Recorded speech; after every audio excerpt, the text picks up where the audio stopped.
જેરાજ spark today news વડોદરાના Ajwa road ખાતે આવેલી મનાલસ પ્રાઇમરી સ્કૂલ દ્વારા બાળકોને મહાવીર નરસિંહમાં ફિલ્મ બતાવવામાં આવી છે। મનાલસ પ્રાઇમરી સ્કૂલ દ્વારા બાળકોને મહાવીર નરસિંહમાં ફિલ્મ બતાવવામાં આવી હોય જેમાં સૌથી વધુ બાળકો ઉપસ્થિત રહ્યા છે। ફિલ્મ બતાવવાનું મુખ્ય કારણ એ છે કે રામાયણ મહાભારત અને ગીતાને અમુક વર્ગ દ્વારા કાલ્પનિક કહેવામાં આવે છે। ખરેખર કાલ્પનિક નહીં પરંતુ સત્ય હકીકત આધારિત છે।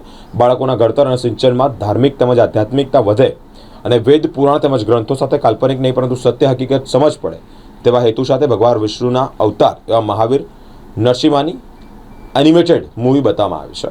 મારું નામ નિરાલી છે અને અમે મનાલ્સ પ્રી સ્કૂલ આજવા રોડથી આવ્યા છીએ। આજે અમે અહીંયા બાળકોને મહા અવતાર નરસિંહમાં જોવા લઈને આવ્યા છે। એનું પહેલું રીઝન એ છે કે અત્યારે જે આપણી રામાયણ મહાભારત કે ગીતાને માઇથોલોજી કહેવામાં આવે છે એ શબ્દને અહીંયા રિમૂવ કરવાનો છે। આ આપણી માઇથોલોજી નથી, આ આપણી હિસ્ટ્રી છે। બીજું કે બાળકો જે ખોટા કાર્ટૂન જોવે છે એનિમેશનના, એના કરતાં એમને એક સારી વસ્તુ, સારી કથા અને સારો મોરલ મળે એ માટે બાળકોને અહીંયા જોવા માટે લઈને આવ્યા છીએ। બાળકો અહીંયા લગભગ 150 જેવા છે, સાથે તેમના માતા પિતા થઈને લગભગ 270 જેવા અમે લોકોએ આખો સ્પેશિયલ સ્ક્રીનિંગ કરેલું છે। મહા અવતાર નરસિંહમાં।